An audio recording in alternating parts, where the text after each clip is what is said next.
Welcome, listeners, to the Gamer Headlines Show, Gamer Headlines' weekly entertainment podcast. This is episode 54, and I am one of your co-hosts, Chris Cortez. As always, I'm joined by my other co-host, Adnan Riaz. No to Detroit pizza. No. Dude, right before the podcast, Adnan has this ability of getting me really hungry. And like he was describing how he eats his cheeseburgers, and I'm like, oh god. Like, and the same thing happened like not too long ago where he was describing what an Americano is, the coffee drink, and I was like, oh yeah. Like I don't have any of that shit lying around. I don't have a delicious cheeseburger lying around. Or you know, the funny part is, I don't either. I do it to myself, and I'm just like sitting there thinking about something. I'm like, oh man, I'm so hungry. Yeah, I'm totally. When we're done recording, dude, I'm gonna make like dinner. I'm fucking starving. I've had dinner. I want something else. I want cheese. I really think for cheese right now. Yeah, I think I'm gonna. Well, I may have to go out today. I'm not sure, but I think I'm just gonna make something. I'm so hungry. Anyway, guys, but welcome to the show. We're actually back to our classic format. You know, we've been kind of like trying out new things, and we're gonna keep doing that, by the way, like we've mentioned before. But we're doing our classic format this time around. So it's been a while since I've said this, but Adnan, talk nerdy to me, my friend. What's been happening, dude? Cheese. You're like, cheese, man. Like, we just keep talking about food. Derail this podcast completely. No, I'd be okay with talking about cheese, man. I love cheese. So I'm going to roll back a little bit, but I'm going to talk about Life is Strange. Sure. So that'll probably be the last time you'll hear me talk about it for a while. Episode 5 came out the same day as Tales from the Borderlands. Nice. I finished on that day as well, and then 2 weeks later I finished Tales from the Borderlands. You'll be hearing that spoiler cast up later this week. Yeah. But yeah, so basically I had the opportunity to sit down with Tales from... whilst we're on air as well, Tales from the Borderlands will go up on Friday, right? Yeah. And this will go up on Thursday. Yeah, okay, right. It's been so long I can't remember the schedule and stuff. We are first. Yeah. But yeah, so like Life is Strange, I finished it. Really enjoyed it. Interesting things to read about it online. Ironically enough, the episode's called Polarized, and I think that the ending polarized many, many people. Unfortunately, my pun there. Like I did read a lot of things where people are really, really divided on the ending. Because there's two choices. It kind of gives you a two-choice ending. Mm-hmm. They're very much, I think, like for kind of like any kind of importance of this, the entire series as a whole, is the fact that Don't Nod's first attempt at making an episodic video game series is very commendable. Yeah. Very, very commendable, especially when you think that Telltale is kind of like the godfather of the father of like episodic video games. You know, it's almost like a protege making the game. Mm-hmm. And it is very, very impressive to see them, how well they've kind of carved Life is Strange out of nowhere.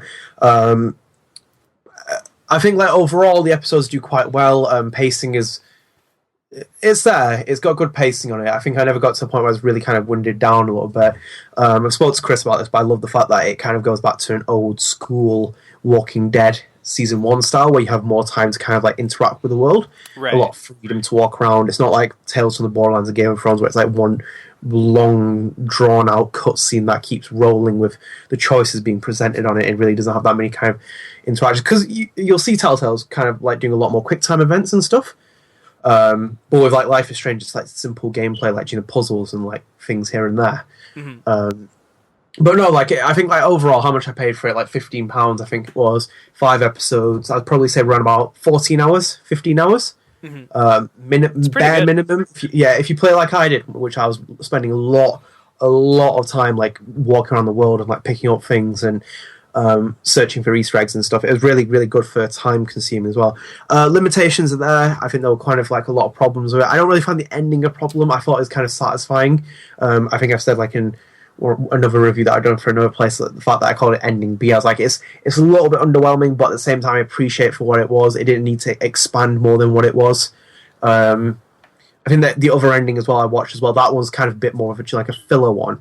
And it has like some really heartwarming and touching kind of moments. Mm-hmm.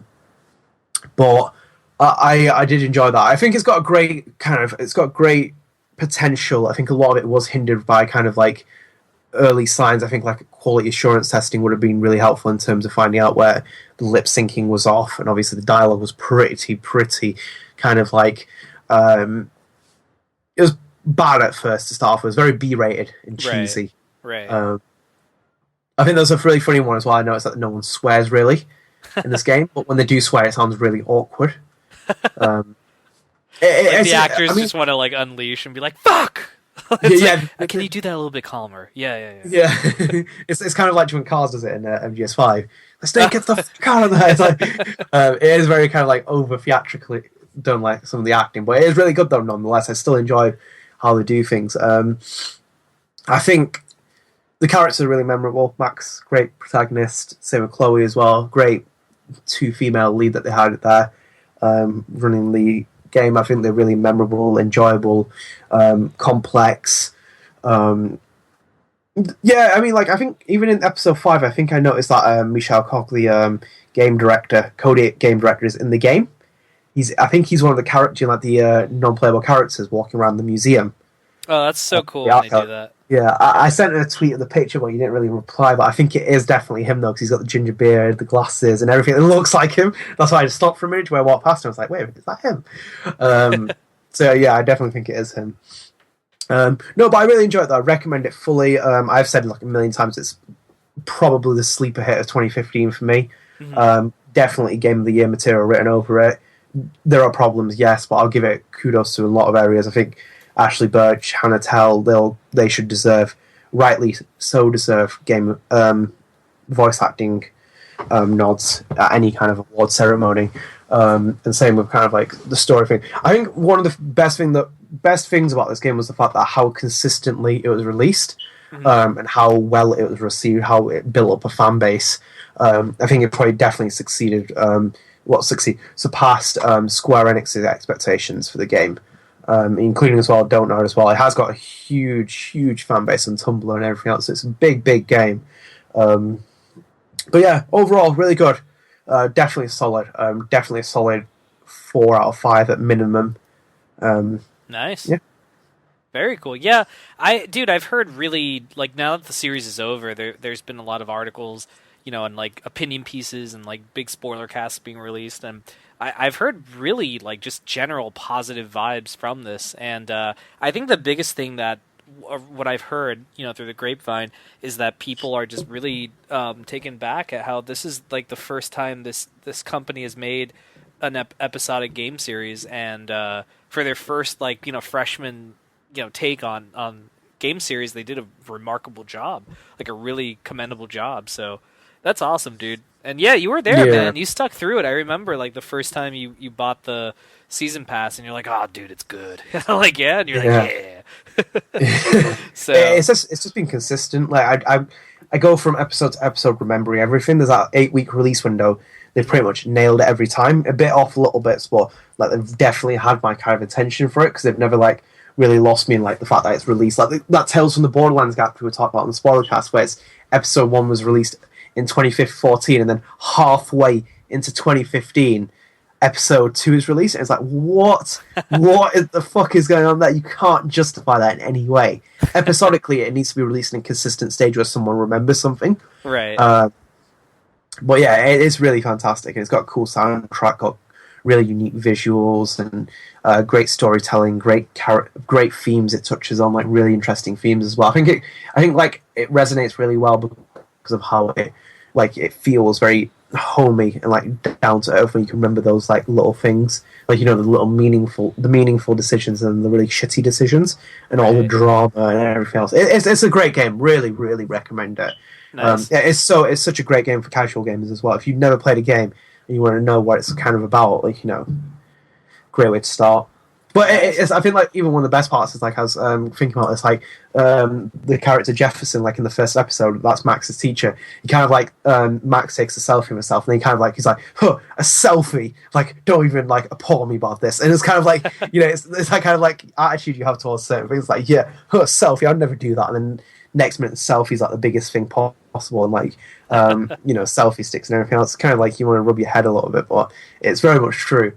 It doesn't really hit on like home like a lot of things, so I enjoy looking back on like a lot of the moments. Right. Great foreshadowing as well, by the way. If you ever play it, first episode, be sure to keep your eye on it. Got some excellent foreshadowing. Nice.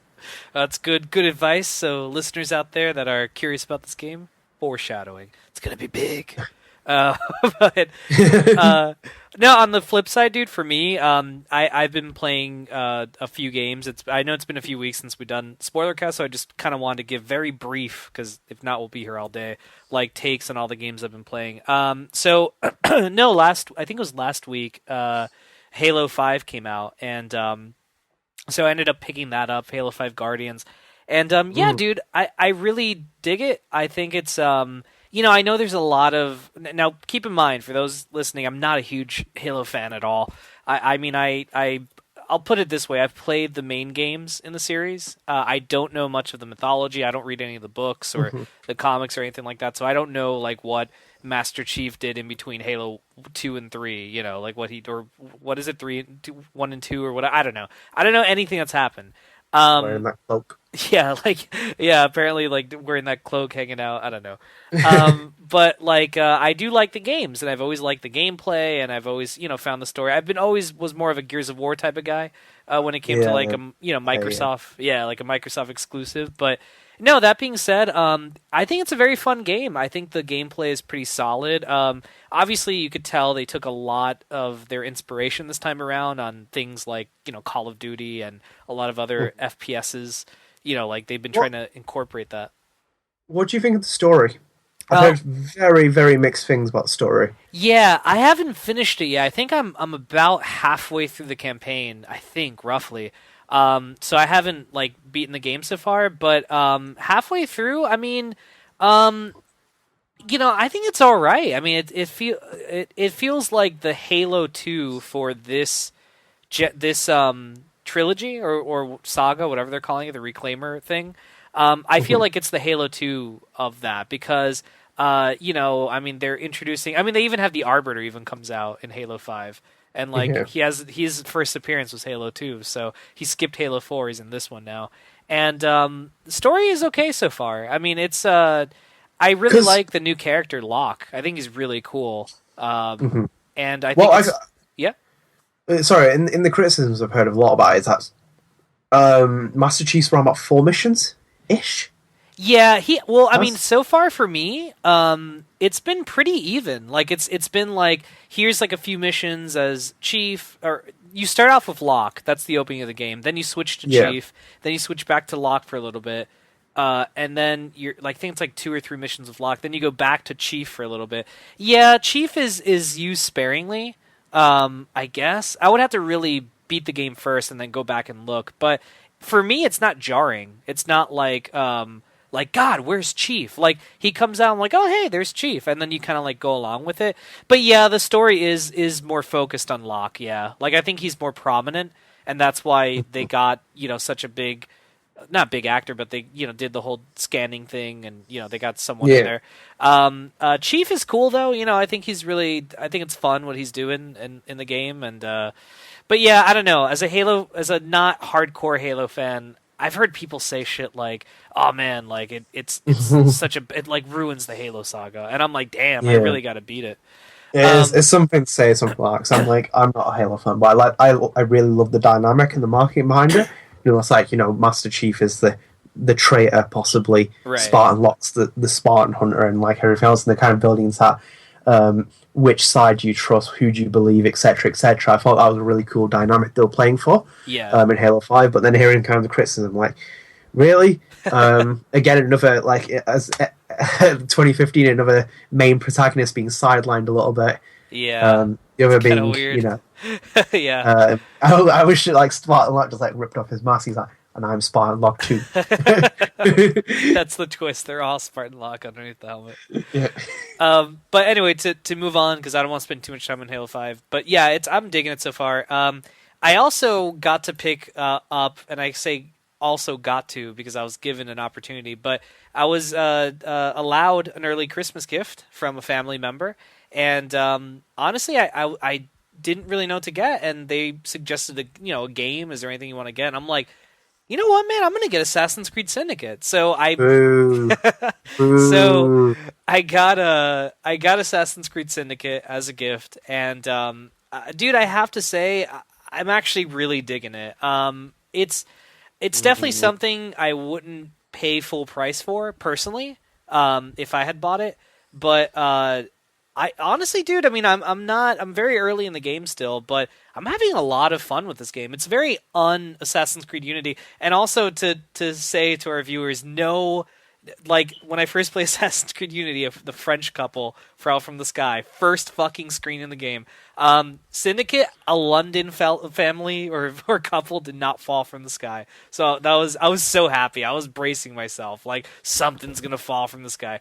None of that. So I had to give Ubisoft credit. No one fell from the sky in the opening scene of the yes. game. So congratulations, yeah, Doug. Slow clap, Ubisoft, great job.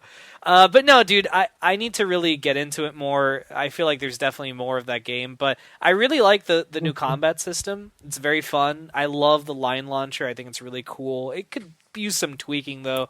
You could tell it's not like perfect. I really like Jacob and Evie. I think they're interesting characters. I have had a few moments where characters are acting like they're practicing their mime skills and their lips don't move when they talk. Like little moments like that have happened, and characters have disappeared. There's still like those glitches, you know what I mean? Like that Yeah. is apparent in these games, and it's so funny because I'm playing this game and I'm thinking like, I'm having fun and I'm glad I was able to play this game, but man, this is just another testament on why Ubisoft needs to like take a break, because it's a really fun game, but you could tell it could be so much better if they would just like give it time, maybe like, think out some ideas and shit like that. But I'm liking it. So I'll hopefully when I beat it, I'll have like a little bit more to report later on. But yeah, no, I'm digging it so far. I think it's a really fun game. Definitely the opposite of what I felt with Unity. That I didn't even finish Unity. I got to like the last mission. I did. Yeah, dude, you were a soldier, man. I couldn't do it. I got to the last mission and I said Fuck I got me. so frustrated. I said fuck this and I turned it off.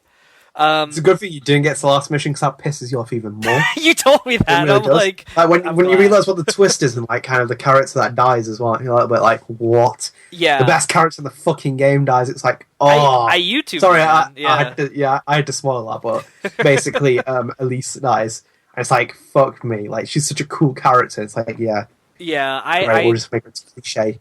yeah, I looked it up. I like, when I said fuck this, I went to YouTube and yeah, that's when it was on. I had Assassin's Creed on probation for a while because that was like really fucked up. And then to finish off my talk nerd to me because I know I'm talking way too much. So I also am replaying the Uncharted series. I've decided to start like a little countdown for Uncharted 3.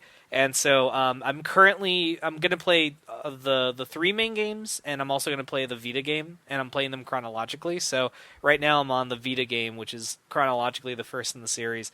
It's what is it? Uncharted Golden Abyss. And it's such an okay game. Like obviously you could tell it was the game they released, launch day for Vita to kind of like show you how epic and how awesome the Vita is and all that shit. It hasn't aged very well. I could give it that. It's only been like 3 years, but it really hasn't aged very well. It looks like an early game. It's still very technically impressive. Like the models look kind of PS3 ish, but not really. Um, but yeah, no, I'm looking forward to replaying the whole series and then going right into Uncharted 4 next March, which I can't wait for. But yeah, basically I'm just I was catching. Huh? sorry, no, I was watching The Last of Us a few days ago, like just a brief moment of someone playing it. Right. I was like, ooh, I was like Uncharted 4. I was like, oh man, it's gonna have a story. It's like Druckmann and like when you have Druckmann Australia going to be making that game, it's like shit. Oh damn, it's gonna have a good Yeah. story. It's gonna be, yeah. I'm kind of cautiously optimistic, but I am excited. But yeah, I'm also kind of like, let's see how because I think Naughty Dog. That's a whole nother conversation for a whole nother time. But I think they're going the way of the dark side a little bit, the Sith. But yeah,